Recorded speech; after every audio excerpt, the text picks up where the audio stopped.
Anda kembali bersama kami di obrolan malam. Saya masih berbincang dengan Wakil Ketua LPSK Pak Maneger Nasution dan Kabag Humas dan Protokol Ditjen Pas Mbak Rika Apriyanti. Saya ke Pak Maneger. Pak Maneger, saya langsung dengan pertanyaan saya tadi di awal sebelum kita jeda. Banyak juga yang mungkin tidak banyak yang tahu apa saja yang menjadi imbal dari seorang justice collaborator dengan segala perannya membuka sebuah kasus. Tapi mungkin Anda bisa sampaikan, banyak juga yang menilai perlakuan imbal yang telah diberikan kepada Richard Eliezer ini sesuatu yang berlebihan, termasuk dengan mungkin hal-hal yang akan didapatkan selama berada di rutan atau di lapas Salemba. Ada penempatan khusus, tadi Anda katakan beberapa treatment khusus yang akan diperoleh. Mungkin Anda bisa memberikan pencerahan soal itu? Iya Mbak, kita menyadari bahwa GC ini kan barang baru buat Indonesia ya. Belum seperti negara-negara yang maju peradaban hukumnya. Kalau di Amerika dan negara-negara maju ya tahun 70-an, kita mengenal dulu untuk sekedar pengetahuan publik ya. Ada sumpah omerta di Amerika itu. Di mana dulu kalau ada kelompokan, ada mafia begitu ya, begitu ketangkap, semua tutup mulut, nggak ada yang mau cerita, sulit mengungkap kebenaran itu. Karena itu kemudian otoritas hukum di Amerika itu kan membuat kebijakan mengadopsi norma justice collaborator dalam sistem hukum mereka. Artinya begini. Siapa di antara kalian yang berani ngomong itu akan diberikan penghargaan, gitu loh. Nah, karena itu kemudian itu yang disebut dengan justice. Nah, berangkat dari situ, Mbak, dalam konteks kasus kita tahu kalau di awal kita kan hampir semua publik tahu bahwa skenario pertama itu kan skenario tembak menembak, dan semua mengaminkan itu. Tapi kemudian sebulan kemudian ada seorang anak muda namanya Richard ini, pangkat terendah di kepolisian, tapi mau ngambil tanggung jawab, buka mulut gitu loh. Cerita tentang sebetulnya bukan skenario tembak menembak, tapi skenario penembakan, pembunuhan gitu. Nah, coba bayangkan Mbak, kalau misalnya kita tidak menemukan anak muda yang berani ngomong begini nih, bisa jadi kita berada pada situasi gelap gulita. Nah, karena itu apa yang harus kita berikan sebagai penghargaan atau apresiasi terhadap anak muda ini. Nah, hukum kita kemudian mengatakan, oh iya, dia harus diapresiasi. Apresiasinya apa? Tadi, kalau dia terancam kita selamatkan, kalau dia di proses hukum kita dampingi, kalau dia sakit kita obati, kalau dia trauma kita pulihkan, dan kalau dia dituntut secara pidana pun pilihannya kan 3. 1, pidana percobaan, pidana bersyarat, atau dituntut dengan pidana lebih ringan dari yang lain. Dan itu sudah didapatkan oleh Richard. Nah, tinggal sekarang dihilir ini, Mbak. Bagaimana kemudian Richard di sisa-sisa dia menjalani menjadi sebagai seorang narapidana dengan status justice collaborator, itu kemudian hanya sebagai justice dipenuhi dan ditunaikan oleh negara. Di situ konteksnya, Mbak.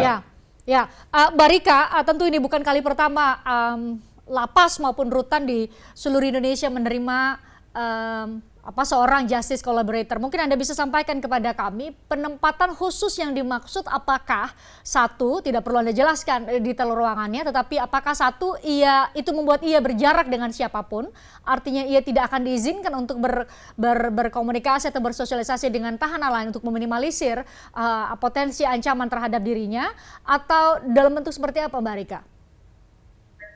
Ya itu tadi yang bisa kami sampaikan, kami bisa menyampaikan dengan detail ya. Penempatannya itu memang khusus sendiri, dan memang ada penjagaan khusus mengenai di bloknya mana, di mana yang pasti sudah kita pertimbangkan, sudah sekali lagi persetujuan dari LPSK. Ini memang cocok untuk pengamanan Richard Eliezer dan kita akomodasi. Tapi apakah Richard seperti para tahanan lain bisa bersosialisasi satu sama lain, bisa mengikuti kegiatan lain? Tadi kan yang disampaikan Pak Maneger kan, acara-acara rohani bersifat keagamaan tetap akan bisa ikut, tetapi apakah ia juga bisa bersosialisasi dengan tahanan lain, mengikuti kegiatan lain dari lapas misalnya? Artinya Richard kan hari ini sudah menjadi warga binaan. Ada pembinaan kepribadian, kemandirian. Tapi sekali lagi memang kita seleksi atau kita atur sesuai dengan memang pertimbangan LPSK sekali lagi, ya kan? Karena memang faktor keamanan, mungkin pengaturan waktunya seperti pembinaan kepribadian kaitannya dengan pembinaan narapidana untuk Nasrani, kebaktian dan lain-lain. Mungkin itu akan kita lebih perkuat. Pelaksanaan misalkan olahraga, sekali lagi yang akan kita atur adalah teknis pelaksanaannya, tapi hak-hak itu merupakan hak dari Eliezer sebagai bagian dari warga binaan yang mendapat pembinaan dan hak dasar dan juga hak bersyarat. Oke, kembali lagi namanya karena lembaga pemasyarakatan tempat untuk memasyarakatkan, termasuk memasyarakatkan Richard Eliezer. Saya ke Pak Maneger. Pak Maneger, ini kan para terdakwa lain itu tengah mengajukan upaya hukum atau perlawanan hukum terhadap putusan dari Pengadilan Negeri Jakarta Selatan. Jadi keberadaan seorang Richard Eliezer tentu menjadi sangat-sangat penting. Dalam konteks itu pengamanan yang seperti apa sebenarnya yang bisa Anda sampaikan kepada publik tanpa menyebutkan secara spesifik ya. Tadi satu sisi jangan sampai ini menjadi perlakuan istimewa yang tidak diketahui bagi dari kacamata mereka. Ini tidak hanya orang awam Pak Maneger, tetapi misalnya setara institut yang kemudian menyebut ini perlakuannya terlalu bertubi-tubi nih imbal yang diberikan kepada seorang Richard Eliezer. Tapi dalam konteks tadi saya katakan bahwa untuk menjaga ada upaya hukum yang dilakukan oleh terdakwa lain dalam hal ini yang bisa jadi berpotensi sebagai ancaman bagi Richard Eliezer. Bagaimana? Iya, hak para terdakwa sebetulnya untuk melakukan upaya hukum dan itu kita hargai. Baik banding nanti kalau ada kasasi, ada PK, ada pengampunan macam-macam, itu hak dari para semua terdakwa. Tapi khusus Richard sebetulnya kan sudah ingkrah. Tidak mengambil upaya hukum banding dan jaksa penuntut umum juga tidak melakukan itu. Artinya apa? Bagi LPSK kalau dalam konteks Richard soal proses hukumnya sudah selesai. Tinggal sekarang yang disebut oleh Mbak Rika tadi, Richard ini sekarang berada pada tahap pembinaan karena namanya sekarang kan bukan penjara tapi lembaga pemasyarakatan. Bagaimana kemudian menyiapkan seorang yang pernah salah, itu kemudian di kepribadiannya tadi ada kemandirian. Pak Maneger, konteks pertanyaan saya tadi justru itu, para terdakwa lain ini kan setengah mengajukan upaya hukum lain, artinya kemudian perlu dijelaskan kepada publik, kenapa sih LPSK harus tetap hadir di saat seorang Richard Eliezer sekarang sudah menjadi terpidana? Ada apa? Ada potensi ancaman dari siapa? Dalam bentuk apa? Apakah dari mereka yang saat ini terdakwa lain yang masih belum ingkrah putusannya yang bakal melakukan atau tengah melakukan upaya hukum lain atau apa? Iya, Mbak. Jadi namanya GC itu begitu jadi GC, hak rewardnya itu mulai dari hulu tadi, mulai dari dia menjadi diselidiki, penyelidikan, penyidikan, kemudian di penuntutan, di persidangan, sampai pasca. Itu sekarang ada di lapas. Nah, prakteknya kita seperti hari ini bersama teman-teman lapas, kita antar ke lapas. Kita sampaikan, kita koordinasi dengan teman-teman agar yang bersangkutan ditempatkan pada tempat yang tadi tanpa menyebut. Tapi kira-kira Mbak tadi dengan sangat indah menyebut, kita memastikan ya agak berjarak dengan apalagi dengan ya orang yang punya potensi untuk melakukan penganiayaan. Nah, yang kedua sebetulnya kita ingin mengatakan bukan membatasi Richard untuk sosialisasi, tetapi kita ingin memastikan kita tahu bahwa sampai setelah di lapas Richard itu punya hak sebagai GC gitu.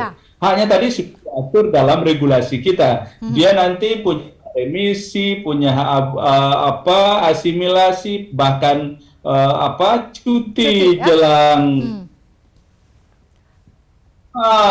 putusan termasuk bebas bersyarat. Nah, itu biasanya Mbak, ini bagi LPSK JC. Richard ini Mbak, ini orang yang ke-17 yang sudah dilindungi oleh LPSK sebagai GC.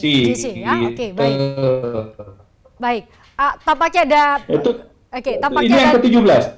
Oke, yang ke-17 kami sudah menangkap. Sayang sekali audio Anda dari tadi ada sedikit gangguan Pak Maneger, tapi waktu kita juga sudah habis. Saya ucapkan terima kasih untuk Pak Maneger Nasution, Wakil Ketua LPSK, dan Mbak Rika Apriyanti, Kabak Humas dan Protokol Ditjenpas yang sudah bergabung bersama kami di obrolan malam kali ini. Kita jumpa lagi di lain kesempatan. Sehat selalu untuk Anda berdua. Kami jeda.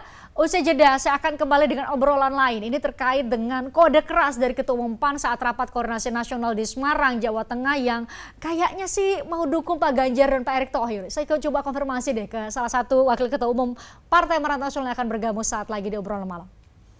Tertarik dengan diskusi saya dengan para narasumber? Saksikan obrolan malam dengan topik-topik menarik lainnya. Jangan lupa subscribe ya channel YouTube Berita 1. Like, komen, dan share video ini ya. Terima kasih.